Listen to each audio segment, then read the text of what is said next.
Report بھی ایک ساتھ پیش ہونی چاہیے. چلے انہوں نے فیصلہ کیا, انہوں نے جمع کروا دی رپورٹ, اس کے اوپر ہمارا اعتراض اپنی جگہ کے اوپر آج بھی قائم ہے. لیکن اب ہمارا بڑا سادہ سا الیکشن کمیشن آف پاکستان کے سامنے یہ سوال ہے کہ سپریم کورٹ کے فیصلے کی پاسداری کب ہوگی. یعنی کہ ایک اسکروٹنی کمیٹی جو سال 2018 میں بنتی ہے, 2019 بھی گزر جاتا ہے, 20 بھی گزر جاتا ہے, 21 بھی گزر جاتا ہے اور 22 بھی گزر رہا ہے, یعنی تقریباً 4 سال سے زائد 5واں سال مکمل ہو جائے گا, لیکن ابھی تک اسکروٹنی کمیٹی الیکشن کمیشن کے سامنے اپنی رپورٹ ہی پیش نہیں کر سکی.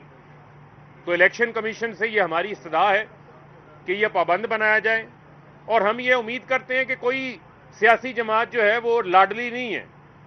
کسی کے ساتھ پیپلز پارٹی نون لیگ والوں کے ساتھ کوئی لاڈلوں جیسا سلوک نہیں ہونا چاہیے, بلکہ سب کے ساتھ قانون کے مطابق سلوک ہونا چاہیے. سب کی رپورٹس جو ہیں وہ جمع ہونی چاہیے, الیکشن کمیشن اس کے سامنے فیصلہ لے کر آئے. جو اصل حقائق تھے, آج بھی 7 اکاؤنٹس ایسے سامنے آئے ہیں جو پی ایم ایل این نے الیکشن کمیشن کے سامنے ڈسکلوز ہی نہیں کیے, ظاہر نہیں کیے. یہ وہ کون سے ایسے جعلی اکاؤنٹس ہیں, کون سے ایسے جنات ہیں جنہوں نے یہ اکاؤنٹس کھولنے ہیں. اور پی ایم ایل این اور پیپلز پارٹی تو ماہر ہے پاپڑ والے کے نام پر, فلودے والے کے نام کے اوپر,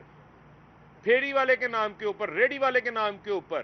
کبھی قاضی فیملی کا نام استعمال کر کر, کبھی ٹیٹیاں لگوا کر, کبھی جعلی اکاؤنٹس کھولنے کے یہ ماہر ہیں.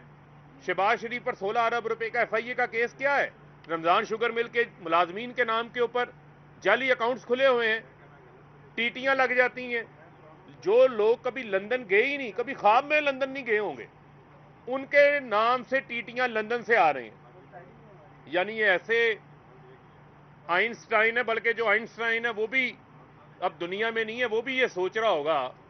کہ یہ صلاحیت تو میرے اندر بھی نہیں تھی جو سلمان شہباز کے اندر ہے, جو اسحاق ڈار کے اندر ہے. اسحاق ڈار نواز شریف کے لیے منی لانڈرنگ کرتا تھا, سلمان شہباز شریف اور حمزہ کے لیے منی لانڈرنگ کرتے ہیں, اور وہ آتے ہیں حفاظتی ضمانتیں بھی مل جاتی ہیں, 4 سال کے لیے مفرور رہتے ہیں اور عدالتوں میں پیش نہیں ہوتے, اور پھر آتے ہیں تو ریڈ کارپٹ کے استقبال بھی لیتے ہیں, پھولوں کے تحفے بھی لیتے ہیں, اور حفاظتی ضمانتیں لے کر دانت نکال کر قانون اور آئین کا مذاق اڑاتے ہیں. تو یہاں قانون کی حاکمیت کی جو ہے وہ ہم جنگ لڑ رہے ہیں, اور قانون سب کے لیے ایک جیسا ہونا چاہیے. الیکشن کمیشن یہ میک شور کرے, پیپلز پارٹی نون لیگ کی بھی رپورٹ سامنے آئے, اور میں چیلنج کرتا ہوں, بلاول کو بھی چیلنج کرتا ہوں, مریم کو بھی, نواز شریف, شہباز شریف, زرداری کو بھی چیلنج کرتا ہوں کہ پی ٹی آئی نے تو اپنی فنڈ ریزنگ کی رپورٹ جمع کروائی, پہلی سیاسی جماعت تھی جس نے پولیٹیکل فنڈ ریزنگ کی, اکاؤنٹس بھی مینٹین کیے, بیرون ملک پاکستانی 90 لاکھ پاکستانی جو پاکستان کو سالانہ 30-32 ارب ڈالر بھجوا رہے ہیں, انہوں نے پی ٹی آئی کو فنڈ دیا, ریکارڈ بھی موجود ہے. لیکن اس کے اوپر بھی انہوں نے اپنی سیاست کی,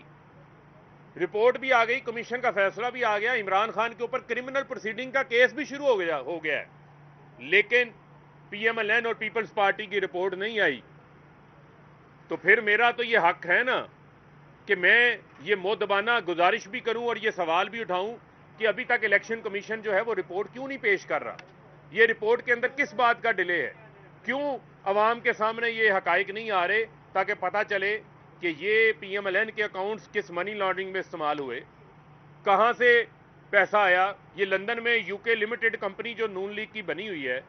جو پیپلز پارٹی کی پی پی پی ایل ایل سی بنی ہوئی ہے, یہ جو پیمنٹس ہوتی رہی ہیں وہاں پر بیٹھ کر مارک سیگل کو لندن کے امریکہ کے اندر, وہ کہاں سے ہوتی نہیں ہیں. یہ حقائق سامنے آنے چاہیے, اور یہ ان کو بتانا چاہتے ہیں, ان کو راہ فرار اختیار نہیں کرنے دیں گے کسی صورت بھی. اور ابھی پتہ چلا یہ وزیر جنگل کا قانون ہے یہاں پر وزیر داخلہ کے نام کے اوپر, جو کہ فیصل آباد میں بھی 22 لوگوں کا قاتل ہے,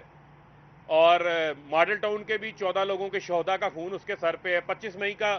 ظلم بھی اس کے سر کے اوپر ہے. وہ یہ کہہ رہا ہے کہ ہم 4 بجے تک جو ہے اگر ووٹنگ نہ ہوئی, اجلاس نہ ہوا, تو گورنر جو ہے وہ ایک نیا آرڈر جاری کر دیں گے. تو میں یہ ان کو بتانا چاہتا ہوں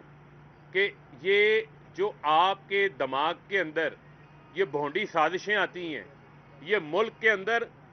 سیاسی بحران کے ذمہ دار آپ لوگ ہیں. اس سیاسی بحران کی وجہ سے ملک معاشی بحران کا شکار ہے.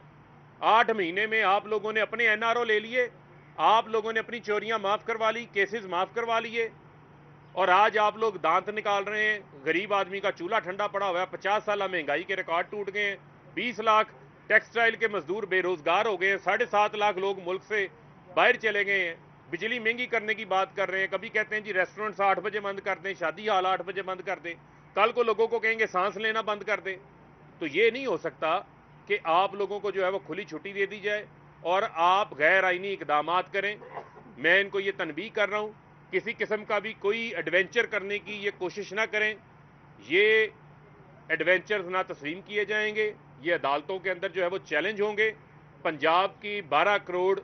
عوام نے بڑا واضح مینڈیٹ جو ہے وہ پنجاب میں بھی عمران خان کو دیا. رجیم چینج سازش آپ کی پاکستان میں جو ہوئی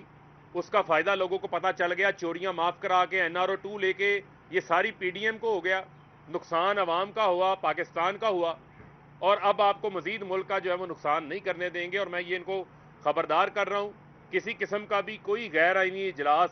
گورنر طلب نہیں کر سکتا جب تک پنجاب اسمبلی کا اجلاس چل رہا ہو. اسپیکر کی رولنگ جو ہے وہ اس حوالے سے بڑی واضح ہے, اور آپ نے عدم اعتماد جمع کروائی ہے نا, اب 186 اراکین پورے کریں, لائیں 186 اراکین, کروا لیں عدم اعتماد کامیاب, ورنہ اپنی بات کے اوپر قائم رہیں. جوتے اتار کے دم دبا کے بھاگے نا کہ آپ کہتے تھے اسمبلیاں تحلیل کریں گے انتخابات ہو جائیں گے, تو ہم تو اپنا آئینی اختیار استعمال کر رہے ہیں, آئین میں آپ اسمبلیاں تحلیل کر سکتا ہے وزیر اعلیٰ, تو آپ اس سے کیوں بھاگ رہے ہیں؟ اب اس کے اوپر قائم رہیں. یہ گھوڑا ہے, یہ گھوڑے کا میدان ہے, آئیں میدان میں آ کر مقابلہ کرے, پھر عوام آپ کو بتائے گی کہ آپ کتنے پانی میں کھڑے. جی سر, یہ آئی جی پنجاب نے استعفیٰ دے دیا ہے, کانگریس نے انکار کر دیا ہے, چیف سیکرٹری کو بھی بدل دیا گیا ہے, تو پنجاب میں اس وقت کیا چل رہا ہے؟ دیکھیں چیف سیکرٹری کے تو دیکھیں, میں نے پھر آپ کو یہ کہا کہ چیف سیکرٹری کی تعیناتی کا تو جو معاملہ ظاہری بات ہے وہ تو وفاقی حکومت کرتی ہے, لیکن وہ صوبے کی اس کے اندر جو ہے وہ رائے اور سفارشات جو ہیں وہ شامل ہوتی ہیں. لیکن پھر میں آپ کو کہوں گا کہ اگر کوئی بیٹھ کے کسی جگہ سے کوئی ڈوریاں ہلانا چاہتا ہے, کوئی بیٹھ کے کوئی ایڈونچر کرنا چاہتا ہے, تو وہ ملک کا فائدہ نہیں کر رہا, ملک کا نقصان کر رہا ہے. اس ملک کے اندر واحد سٹیبلٹی کا, استحکام کا ایک ہی راستہ ہے, وہ ہے الیکشن کراؤ, ملک بچاؤ.